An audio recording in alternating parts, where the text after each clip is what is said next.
Very very welcome to all साथियों। Exam fighter number 1 पे आप सभी का स्वागत है।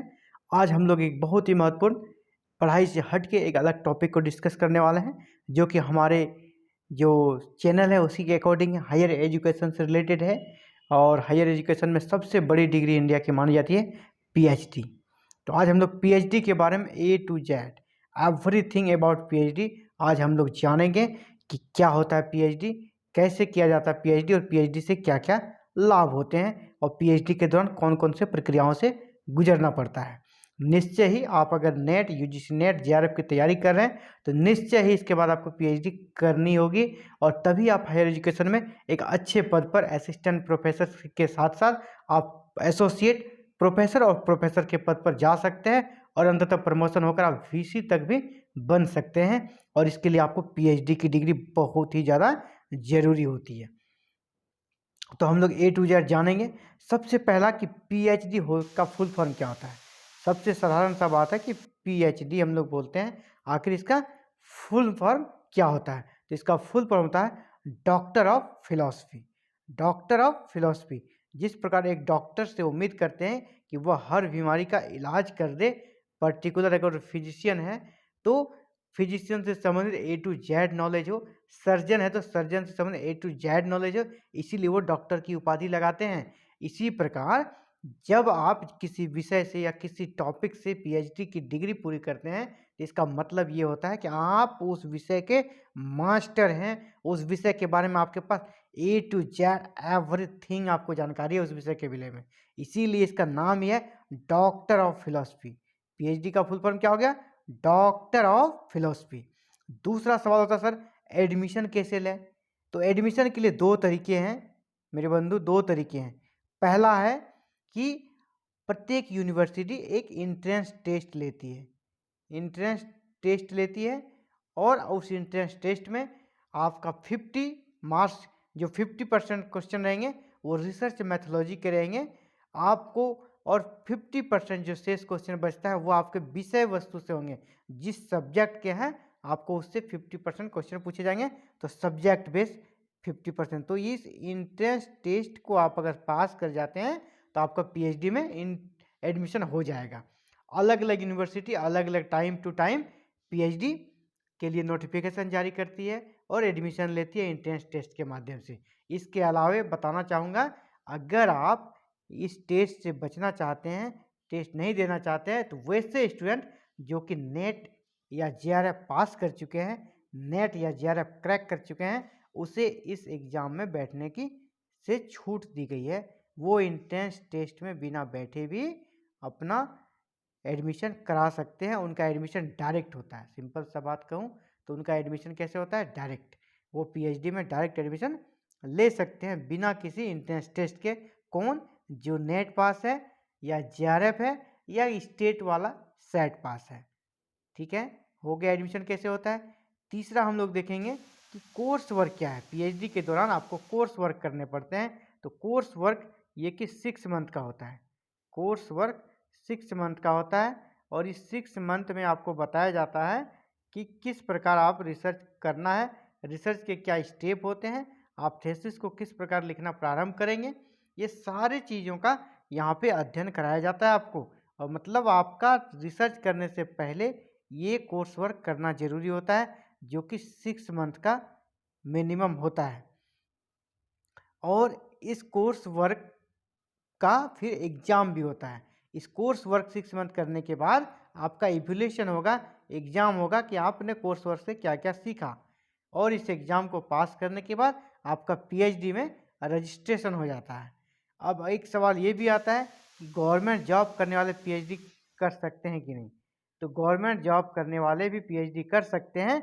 इनका संबंध यहाँ से है, जो कोर्स वर्क का समय है आपका 6 मंथ, ये 6 मंथ आपको छुट्टी लेना पड़ेगा, और वो भी fully mean leave without pay भी रह सकते हैं, या आपका अगर ईएल अर्न लीव बचा है तो उसके माध्यम से भी आप 6 मंथ का छुट्टी लेकर पीएचडी कर सकते हैं। क्योंकि पीएचडी का आजकल जो 2018 का रेगुलेशन है, इसमें कर दिया गया है कि जैसे होता पहले आंशिक पीएचडी पार्शियल, वो अब नहीं है, आपको पूर्ण रूपेण कंप्लीटली पीएचडी करनी है, पूर्णतः पीएचडी करनी है, आंशिक नहीं, डिस्टेंस मोड नहीं।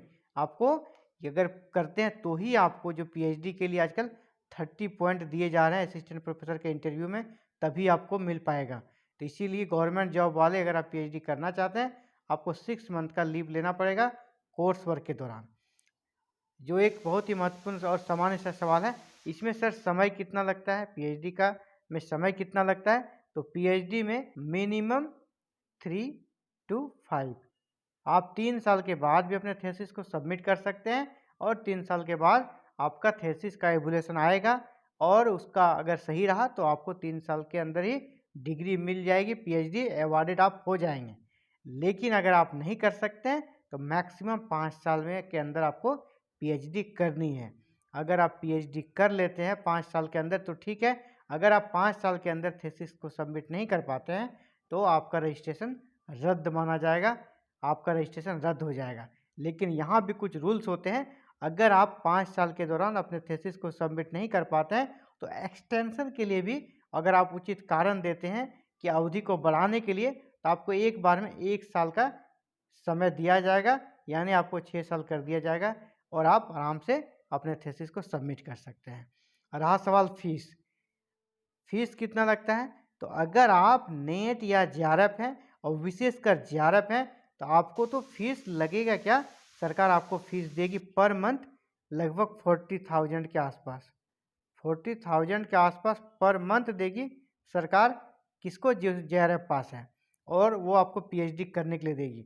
अगर जो सिंपल नेट है और आपका नाम अगर आ जाता है, जो कि नेशनल फेलोशिप सरकार देती है, उस नेशनल फेलोशिप में, तो भी आपको फीस नहीं लगेगा, वहीं से मिल जाएगा। और रहा सवाल फीस, तो कोई फ़ी फिक्स नहीं है, ये university by university, state by state vary करता है, ये अंतर रहता है, अलग अलग जगहों पे अलग अलग फीस है। आप अगर सरकारी जगह से करेंगे, कहीं भी सरकारी यूनिवर्सिटी से, तो आपका देखा जाता है एक एवरेज कि 20 से 25,000 आपका फ़ी है सरकारी कॉलेजों में। अगर आप प्राइवेट में जाएंगे तो आपको 2 लाख से 3 लाख भी लग सकता है, और मुश्किल से आपको सरकारी में अगर करते हैं तो आपको 25,000 मैक्सिमम फीस होता है किसी भी सरकारी कॉलेज, सरकारी यूनिवर्सिटी से पीएचडी करने के दौरान, ये देखा गया है। अगर आप जेआरएफ हैं, नेट है, तो आपको फीस देना नहीं है और आपको अलग से सरकार ही पीएचडी के लिए फेलोशिप देगी। तो पीएचडी के बारे में उम्मीद करता हूँ A to Z आपको हर क्वेरी का जवाब मिल गया होगा। और आपको एक सुझाव है कि अगर आप पीएचडी करना चाहते हैं तो प्रयास करें कि गवर्नमेंट यूनिवर्सिटी से ही पीएचडी करें। गवर्नमेंट यूनिवर्सिटी से करेंगे तो आपको फीस भी कम लगेगा और समस्याएं भी कम होगी। और गवर्नमेंट यूनिवर्सिटी से जब भी पीएचडी का नोटिफिकेशन मिलता है, हमारे चैनल पर एग्जाम फाइटर नंबर 1 पे अपलोड कर दी जाती है नोटिफिकेशन को, इसलिए आप हमारे चैनल के साथ जुड़ जाएं, हमारे चैनल को सब्सक्राइब कर लें, बेल आइकन को प्रेस कर लें, आपको तुरंत ही कहीं पर भी पूरे भारत में नोटिफिकेशन आएगा पीएचडी का, तो वो आपको इन्फॉर्मेशन मिल जाएगा। पीएचडी ही नहीं, आपको हायर एजुकेशन से रिलेटेड हर चीज़ का इन्फॉर्मेशन इस चैनल से मिलेगा। असिस्टेंट प्रोफेसर की वैकेंसी, एसोसिएट प्रोफेसर की वैकेंसी, प्रोफेसर की वैकेंसी, रजिस्ट्रार की vacancy, PhD admission, UGC NET की तैयारी, यूजीसी नेट का नोटिफिकेशन, यूजीसी नेट का result, A to Z higher education को समर्पित हमारा ये चैनल है। तो आप अगर इन सब से जुड़े हुए हैं तो जल्द से जल्द इस चैनल को सब्सक्राइब कर लें। Thank you for watching this video and connecting with exam fighter number 1। Have a nice day.